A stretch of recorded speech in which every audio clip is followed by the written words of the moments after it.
And good evening once again, everybody. Welcome back to another excellent edition of Hoops HD's Championship Week Video Notebook, your sole source for any news about college basketball conference tournaments. If not for us, you would not even know who won the game. Right. Because With me, of course, is David Griggs. David? how's it go? Yeah, these games Yeah. were on TV, but I don't think anybody's watching. So No. And, for some of them, nobody was at the games either. right, yes. So But what our plan is tonight, as with every night with these video notebooks, is we're going to run through all the review of all the games that happened, preview the games coming up tomorrow night, and update you on our survival board of all the teams left eligible to win the NCAA championship. And we will begin tonight with what was the game of the night. there were a lot of them, but this was the game of the night, if it's the one I'm thinking of. Yeah, well, I'm not talking about, Princeton versus Columbia, so I think that we are talking about the game of the night here. And just had a minor technical glitch there, but we've got it resolved. And coming up on my screen right now is the score from this tournament. Yeah, there we go. There it is. You turned me off, Chad. Okay, I'm back. Hey. Welcome back, David. Yeah. Don't turn me off like that. Okay. Sorry about that. Okay. The Ohio Valley Conference, our first automatic bid went out tonight. Congratulations to the Belmont Bruins being the first of 68 teams into the field. This game kind of sucked, though. Oh, yeah. Just real boring. This whole tournament was kind of lousy, especially from the semifinals on. Great action. I mean, in reality, it was a really exciting tournament. I was glad the fans were able to get there in the early rounds of it. Transportation was an issue because the roads for everybody weren't really safe, but they had great crowds for the semis and the finals, especially tonight. It was, it was the way a conference tournament really should be. It was two of the better teams. Half and half down the middle. It was like an NCAA tournament atmosphere in there. Yeah, it was, and this was just an electric game going back and forth in the final minutes. I mean, you can't say enough for the job that Belmont did, getting the clutch shots down the stretch there to win this game. And you kind of feel for this Murray State team. Did not lose a single game in conference play until this game. Yes. But at this point, we believe that they are going to be on the selection committee's board, especially given that they were a top 25 team heading into this game. But you and I don't believe that they actually can get a bid at this point either. I'm not really. I don't think they should. It wouldn't surprise me if they did. And the reason I say that, when I look at last year's Stephen F. Austin team, who I realize was not an at-large team, they were an automatic qualifier, but they had a horrendously weak profile. To me, it indicated that they should have been about a 14 or a 15 seed. The committee puts them on the 12 line, and SFA wasn't in the rankings, but they were close. I think they were 27th, 28th. Close enough to it. And that's really all you can point to. When you look at Murray State, as bad as their paper is, it's actually slightly better than SFA a year ago, who, now again, it's no small thing that SFA won the automatic bid, but to see them overvalued, and when I say overvalued, I mean valued more than what their paper would indicate. Is it completely out of the question that the committee would take Murray State? No, I don't think it is completely out of the question. I'm looking back at some picks like the Iona pick we've talked about in the past, but really it's got to come down to comparing Murray State to the rest of the bottom of the bubble, the rest of the bubble team right there, which is going to depend on what a lot of these bubble teams do over the next week and how many other bids might be stolen besides this one, which may or may not have been just stolen in the Ohio Valley here. Yeah. The more automatic bids, the more, if East Carolina wins the American tournament, there goes a bid for somebody. Right. That's a very important point too, Chad. Now, again, I'm kind of on the fence with this. The rules say the 36 best. It doesn't say best profiles. It doesn't really say best wins. It just says best teams. But my issue with Murray State, even though that I could make a case that they are one of the 36 best, is their out-of-conference strength of schedule. It came in around 230, 220. I don't know exactly what it ended up as, but it was in that range.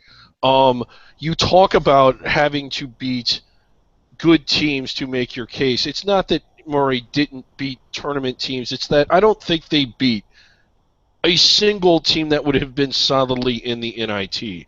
It was a horrendously weak schedule. They knew they were going to be good, and as bad as I feel for them, and as much as I think that maybe they are one of the 36 best, I almost don't want the committee to take them because they didn't even try out of conference. All they really did was prove that they were a top 200 team.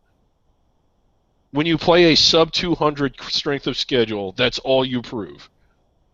How do you feel, Chad? I don't know. Right. Well, I mean, their best win they won was probably the road win in Evansville, the home win over Belmont, who was in the field. So there you go. There's a tournament team they beat, I guess. Well, okay. By default. But when I say tournament team, you know what I mean. It's legitimate tournament team. But what I'm going to do right now is pull up one other team they did beat, which I just checked on the screen there, and that was Illinois State. They did have a win over Illinois State, who might be another tournament team. But if Illinois State is a tournament team, they're going to steal a bid from someone else and perhaps knock them out again. Yeah, they're not inside the bubble. Now, they did win at Illinois State, and that's no small thing. They won at Middle Tennessee, who I think was pretty strong at home. If this were a debate class, and my assignment was to argue for Murray State, I could at least make an argument for them. The committee might take them, but they did nothing to help themselves. I almost think it would have been better to schedule hard and lose than it would be to schedule as weak as they did and win them all. Yeah, if they had 7 or 8 more losses, but scheduled 9 or 10 top 50 teams in there, I absolutely. I mean, that would have been their entire non-conference schedule, but they really killed themselves with that non-conference schedule. And then I could see the committee sending a message here saying, "Hey, you schedule like this, you don't go in, you go to the NIT." Right. And I'd like the committee to send that message because I think it's ridiculous to schedule like this. It is. And I know it's hard. I know you can't get games on equal terms. We'll move on after this. I know we got a lot to get to, but SFA has this problem. Louisiana Tech had this problem. When you have all these under-the-radar schools, which you and I spend all year talking about, that have this same problem, to me the solution is rather obvious. Play each other. Yes. SFA could have played Murray State and could have played Louisiana Tech and could have played Iona. Iona and could have played Wofford, exactly. Yeah.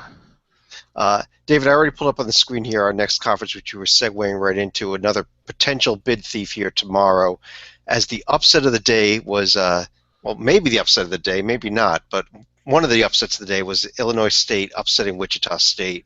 We talked about this last night when we were talking about this conference, whether or not somebody else other than Wichita or Northern Iowa could win it.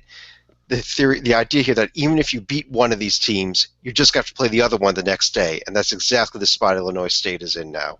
Yeah, Illinois State really. What was so impressive about this win was how they had to come back to get it. They fell behind early, so it wasn't as if Wichita came in not playing with a purpose. They really were. And maybe they were looking ahead. I think the conference is a little disappointed. They're not going to admit it. But if they're being honest with themselves, to have a game really that goes up uncontested between two highly ranked teams on CBS would have been really exciting for the conference. They're not going to get that. But still, Illinois State doesn't care about that, and they shouldn't. So. Well, the one thing the conference does enjoy is if Illinois State can somehow pull out this game, that's 3 teams in the field for them. Yeah, so yes, and it definitely is. How did they do against Northern Iowa? I know Northern Iowa won both games. I just can't off the top of my head. If I was a professional, I would have looked and refreshed my memory as to how they did. But does Illinois State have a chance tomorrow? Do I think? Well, I've thought that Northern Iowa was the better team in this conference from day one. I did as well. I don't think that Illinois State has a serious chance. And I'll pull up Illinois State's profile right here on the screen. We can see their scores against Northern Iowa. They lost by 1 point at home, but by about 20 points on the road. Yeah, okay, I do remember the home loss because Northern Iowa had to come back in that game, didn't they? I think they did. I honestly do not recall that game. We can maybe get a little details here if we click on it. Let's see what Yeah. happens. Uh, we're doing some magic here. It was tied at the half, and then and you and I pulled it out by 1 point in the second half. Okay. All right, So, I mean, it's worth tuning in tomorrow. I don't think it's going to be a waxing, but who knows? Maybe it will be. all right.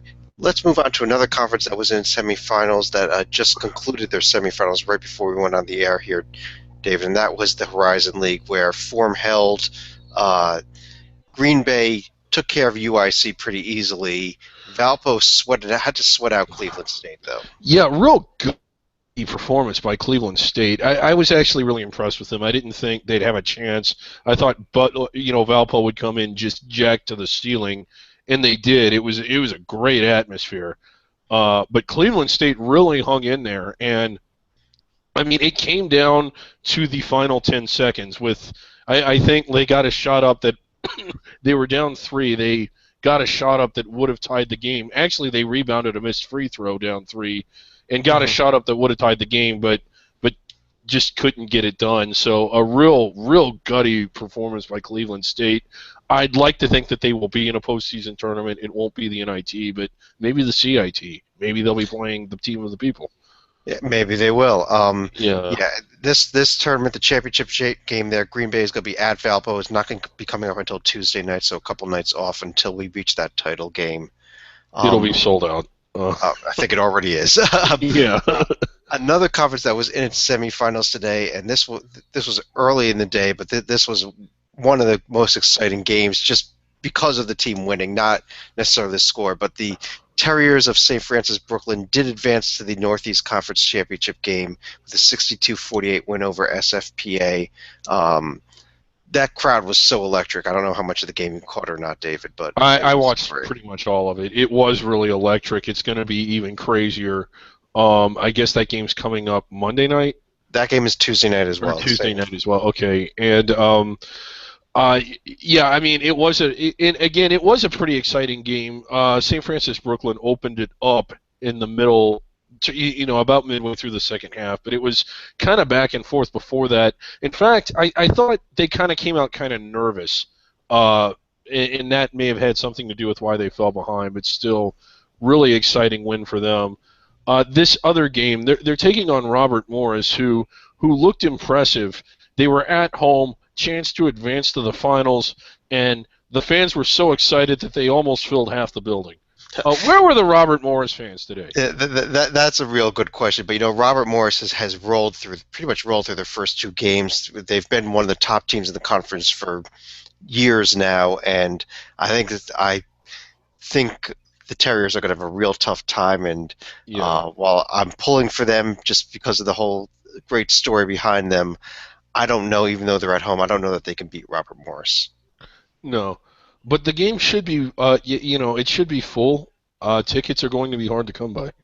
Yeah, they're going to be hanging from the rafters again there. Yeah. One other conference that was in its semifinal round today was the Big South. We had pretty much as expected, Winthrop took care of Longwood fairly easily to advance to the title game there. Yeah, the first half I thought we were in bizarro world because Longwood did build up a lead kind of early, but yeah, like you said, Winthrop came back and won. The other game, though, was a lot closer than I thought it would be, given that it was at Coastal Carolina's home court. Gardner-Webb actually had fallen behind, made a comeback, got right back in it, but in the end, the Chanticleers did pull the game out. And needed overtime to do it. I mean, was that an overtime? No, I think it was in regulation. But it was. I'm confusing this with another game. Yeah, I mean, I was kind of surprised. I thought, just like you, them being at home, I didn't think they'd blow them out, but I thought they'd keep them at arm's length. Gardner-Webb was right in there, till the end. Real good showing for them. So, Coastal, being the higher-seeded team, will be hosting Winthrop. Oh, wait a minute. It would have been at Coastal anyway tomorrow. Actually, as it turned out, all of Coastal's games were against teams that they were better seeded than. So if we had played campus sites, Yeah. would have actually worked out. But Probably so. Although Charleston Southern may not have lost along with, but who knows? yeah, if Charleston Southern had been in their tiny little 900-person home court, they probably would have had the fan energy there to Yeah. beat Longwood. But yeah, as far as the championship, this is 12:30 tomorrow. This will be the first championship game up tomorrow. Who do you like to win it? Coastal. Yeah, I'd have to agree with you. I don't think that Winthrop. I think Winthrop can hang with them, but I don't think in the end that Winthrop can beat them. And there Right. should be, it should be packed in there tomorrow for this game. Oh yeah. I mean, it was a pretty good crowd today. Mhm. So. Let's move over to some of the conferences that were in the quarterfinal round today. Let's start over in the Colonial, where we only really had one game that was worth watching, and that was the last game of the night with Northeastern and Delaware, which I called last night. I said it was going to be a really good one. And it was the upset, but yeah. I thought Delaware was going to do it for most of the game, although Northeastern didn't really get control until the final minute, so they kind of had to sweat that out. None of the games good today. I think we're going to see some really good games tomorrow. yeah, I think both of these games tomorrow are about as even as possible. Even though Hofstra finished 2 games behind the 4-way first place tie, I thought they were one of the best teams in the conference. They just had a few stumbles during the season that cost them. Yeah. And again, kind of pulling for Bill and Mary. They didn't. Elon, I mean, it was kind of garbage time. The margin does not dictate really how comfortably Bill and Mary won that game. The margin in the Wilmington-Charleston game does reflect how comfortably Wilmington won that game. Yeah, that game was pretty ugly. Yeah. As we discussed last night, David, we had no doubt that Iona was going to lose to Siena, especially given the fact that these games were being played on Siena's home court, and not quite, but almost. Right. Well, it happened exactly the way that we thought it was going to, other than the final result. We knew Iona would run out to a lead, which they did. We knew that they would keep the pace up, and that Siena would come back because I think they're under the impression that the shot clock is about 15 seconds. So they aren't as picky as they can be when they get ahead, and I think that that's what they've done to kind of blow some games. But these are the kinds of games that we're used to seeing Iona blow and lose, where they get ahead, they lose the lead, they get off balance and stay off balance. Today they got thrown off balance, but they still got back on balance, and it's not the first time this has happened. I got to ask you, Iona did something that was really smart. They were ahead. They ran the shot clock down 3 times, ran 3 really good, smart plays, and scored on all of them. That's not what we're used to seeing from Iona. Good coaching, good execution. Could it be that Cluse is no longer the proper verb? Have they improved to the point to where now you just don't expect them to fall apart anymore? This is what really all year. Yeah, I mean, this is what's been happening all year with Iona. There's been multiple games where it looked like they were going to fall apart, but they found a way to win in the end, which is the exact opposite of in the past when they fell apart, but then did not find a way to win in the end. So that's the advantage of this year's Iona team. I don't want to write them in yet. I mean, Monmouth will give them a tough game tomorrow, I think. Yeah. That's either team that they play from the other half if they do make the finals, St. Peter's or Manhattan. St. Peter's the hottest team in the conference right now, I think. Right. Oh, yeah, for sure. And it's crazy to say that as a 7 seed, but going back to the last couple of regular season games and the way they've looked in this tournament, St. Peter's, and you got to keep in mind, they won. They almost won at Iona. That's kind of when the run started. I think that game went into at least 1 overtime. Maybe it was 2. They lost, had that little shoving match at the end of that game. Then they beat them from then on, they've been awesome, and they beat Iona to close the year. St. Peter's, despite being 7th, could win this thing. Yeah, I mean, Ryder was the 2 seed, and we called this last night that we thought St. Peter's would win. But, I mean, this game wasn't even really competitive. It wasn't even as close as that final score. St. Peter's just rolled them tonight. Yeah, they did. And, God, I mean, so it's better to bloom late than to not bloom at all. But you kind of got to wonder, where was this St. Peter's team all year? That's a good question. Yeah. David, let's turn to the conference that had, if that Illinois State win was not the upset of the night. It was because of what happened in the Southern Conference tonight. And we're not talking about the top of the bracket where things held form. Wofford cruised over UNC Greensboro. As we predicted, there was a great game between Western Carolina and East Tennessee, with Yeah. Western Carolina pulling it out in overtime.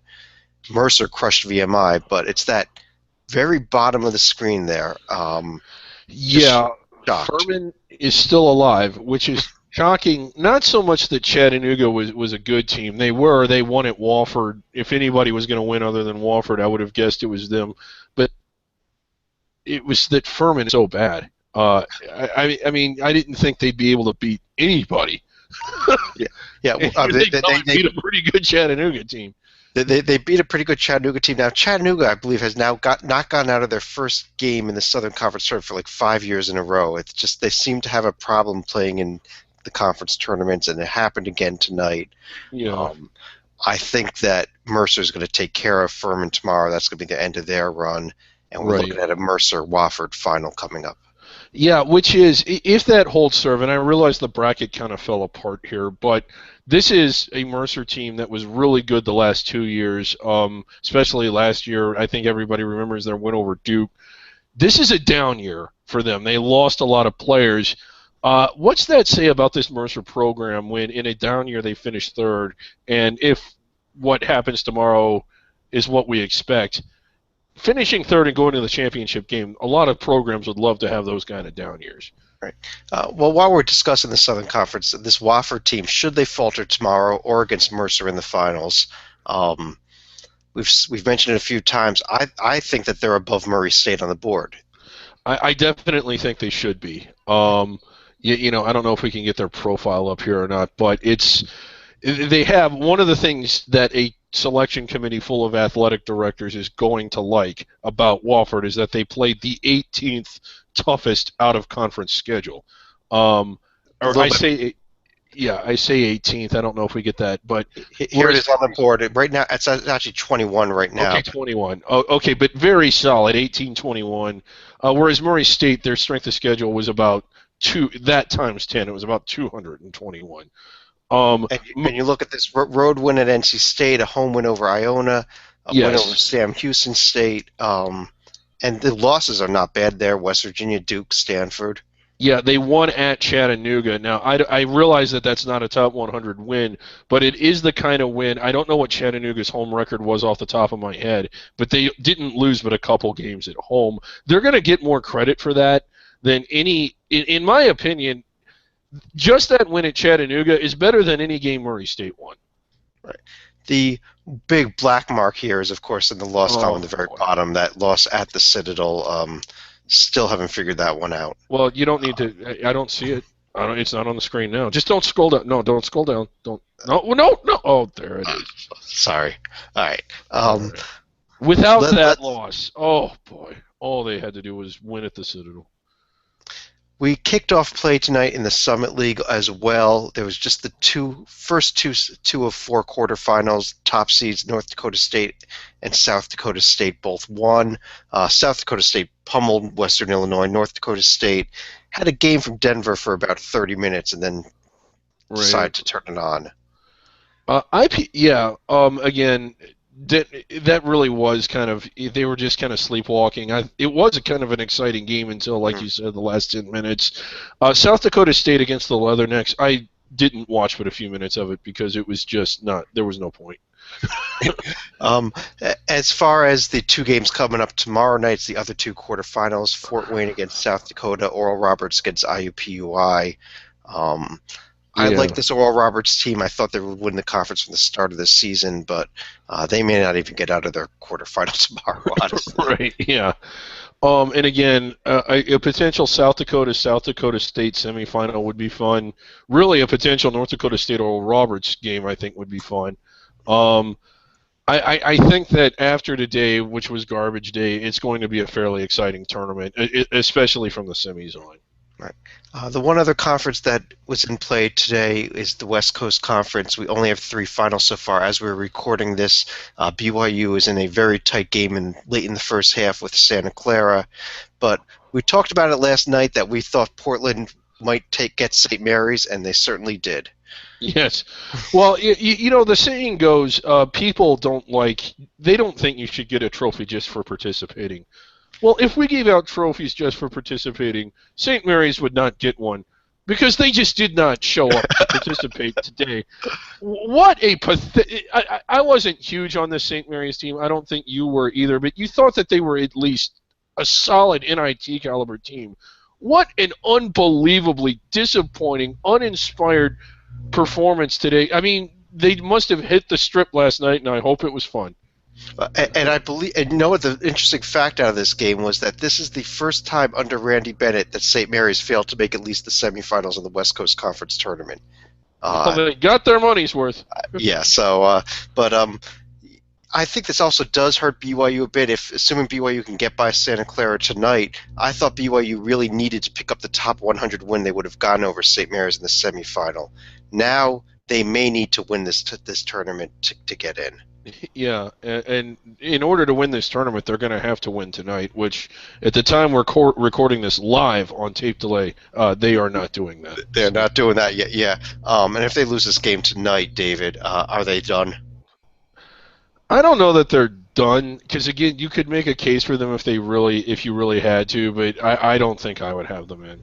Santa Clara is pretty bad. On the other half of the bracket, Gonzaga actually had, was in a game with San Francisco for quite a while there before they put them away.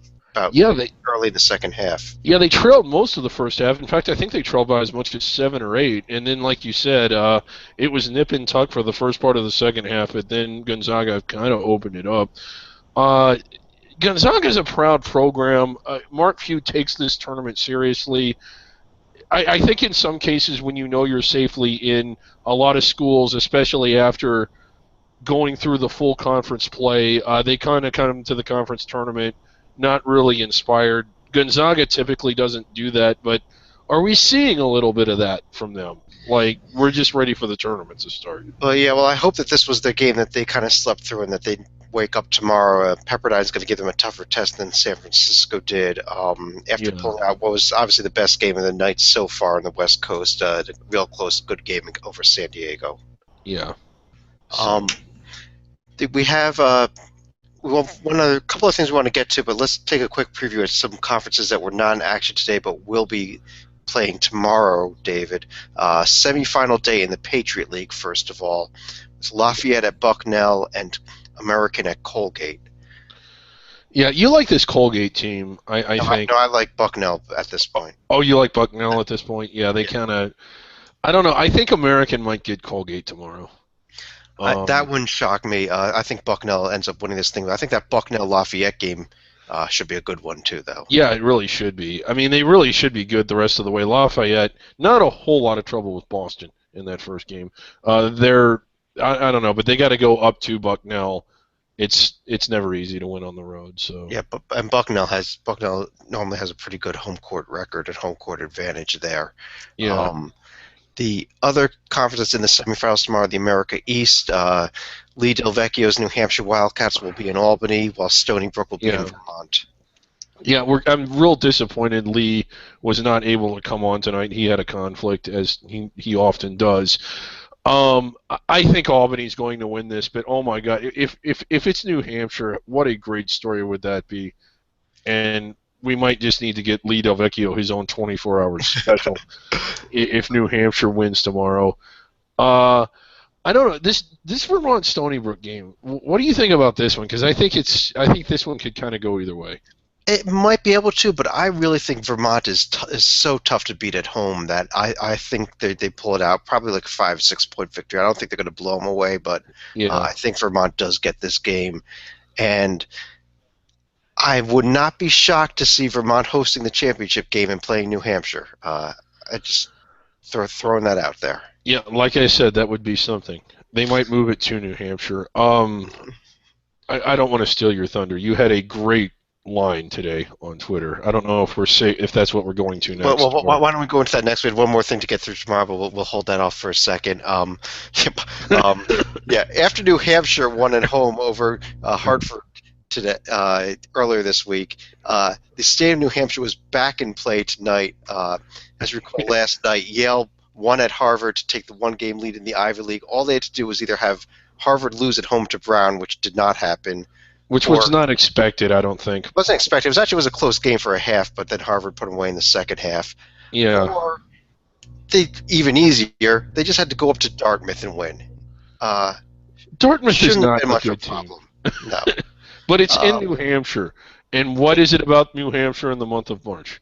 You cannot win in New Hampshire in the month of March if you're a road team. It just does not happen. And it did not happen tonight. It was a last-second shot, a bit of a crazy play. For those of you that caught some of the highlights from it, it wasn't televised. But on a last-second layup, Dartmouth knocks off New Hampshire, forcing a tie at the top of the Ivy League standings. Yeah, now, this was... I did not watch it. I was debating it, and it's like, should I spend the $10 or should I go get another case of beer? I opted for the beer. But I still don't know. I was following along, and I still don't know how this happens.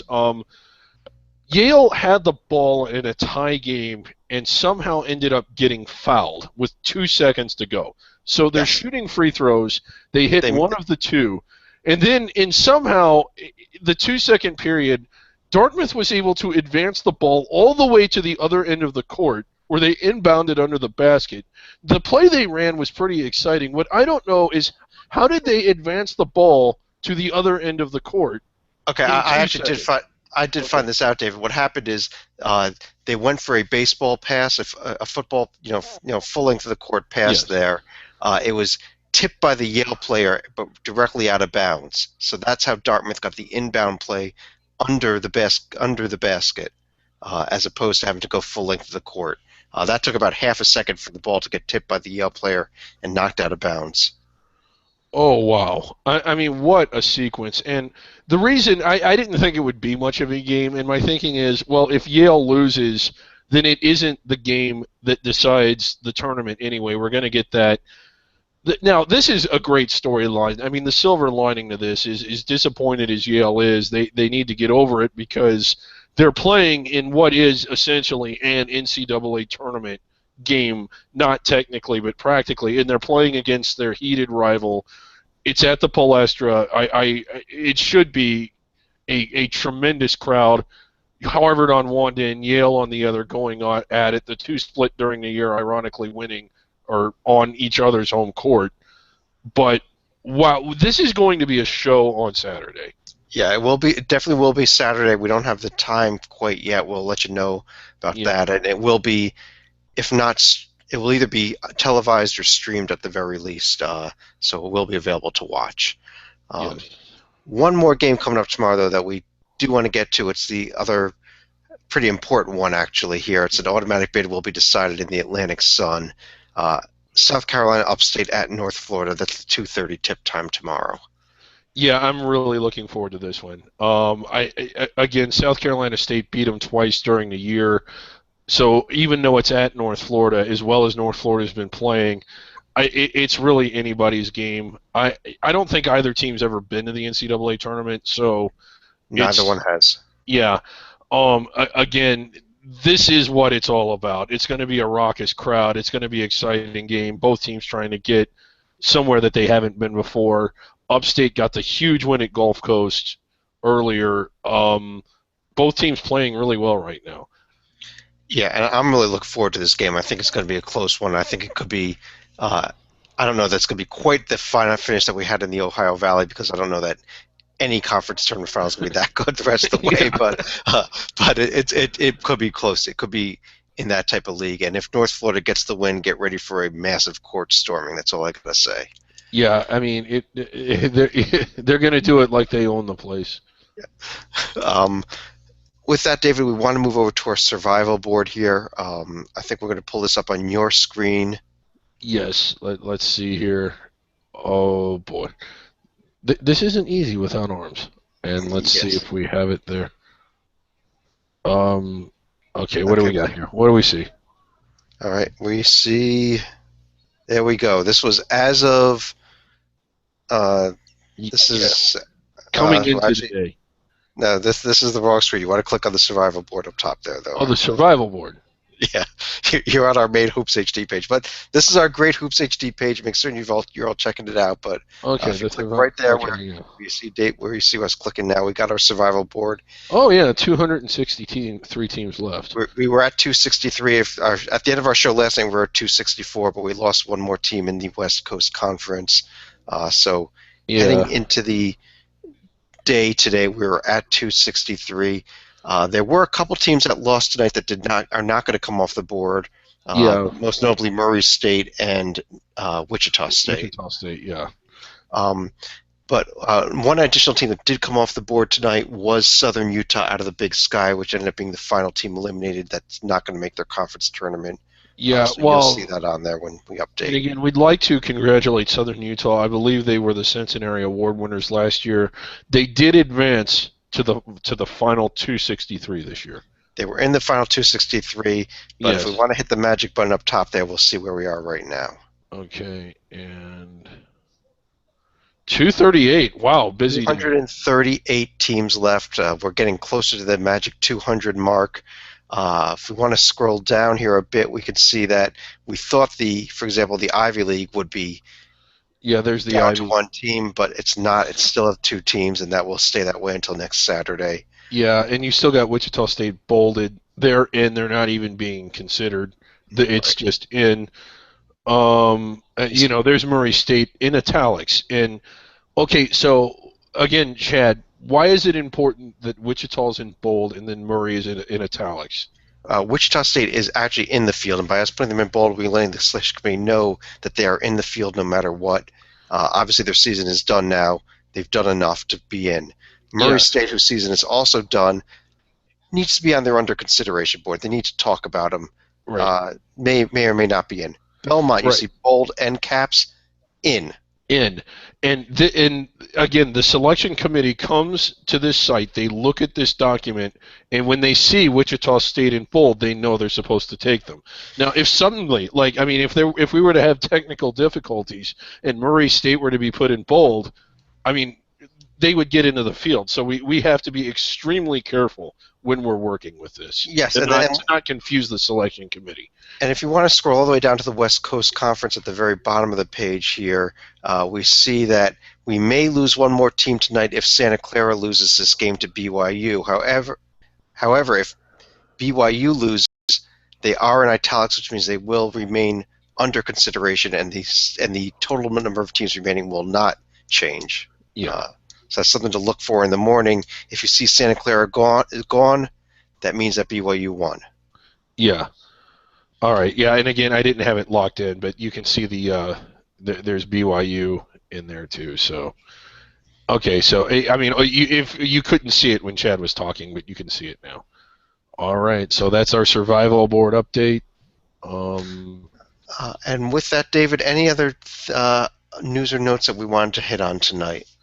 Just kind of a thought. I always feel like the beginning of championship week is kind of a lull. You do get some really good games. Monday and Tuesday, the second Monday and Tuesday, they're kind of blah. I don't think we've ever had a first week of championship week, and it's funny to put it that way, but you know what I mean. That's been as exciting as this one in all the years we've been doing this. Yeah, this has really been incredible. This has been exciting, and we have a few more games tomorrow that we think are really going to be good ones, including that ASUN championship game. And so yeah, but yeah, you're right. This really has been really good championship week so far. Let's see what. Hopefully, that's not a bad side for next week. Yeah, I mean, I'm probably cursing it, and then when we get into the NCAA tournament, every game in the round of 64 and 32 will be decided by double digits. I mean, we don't want that, but even and I realize that a lot of the teams we're watching are losing your screwed teams. They are one and dones, and they're really just playing to kind of extend their season as long as they can. They're not really expected to do much in the tournament, minus Wichita State, Gonzaga. But just from an entertainment and enjoyment and excitement standpoint, we have seen some great basketball this week. We really have, and we're going to see a lot more real good basketball coming up. If you want, and anybody's looking at the site tomorrow, you'll take a look at the conference tourney info tab. You will see all the conference tournaments are starting to populate. There's still a few missing that are going to be going up over the rest of the day. We have 3 more conferences that are going to be finishing up tomorrow. So by the end of the day tomorrow, we should have all the conference tournaments out there, but all the major tournaments are being announced. So if you have a team that plays in the ACC or the Big Ten or the Big 12, you can up their schedule on our tab there. And one other last note here, David. In the battle for the Centenary Award, Yes. Grambling State they actually gave Alabama A&M a battle tonight, but did in the end lose the game. Completed their regular season without a D1 win. They may have 1 game left, as we discussed last night. But I by don't think they should get it on the grounds that the SWAC. Oh, God, they deserve it because they play in the SWAC, which tops it all off. By tomorrow, we should have a SWAC field announced. We should have the official bracket announced, and we'll know whether or not Grambling is going to be on their way to Houston with 1 more game to play. If they are, for some reason, not going to Houston, then I think they've won the award. If they are going to Houston, then we'll see what happens Tuesday night. Yes. All right. So on that note, have a great night, everybody. We'll talk to you again real soon.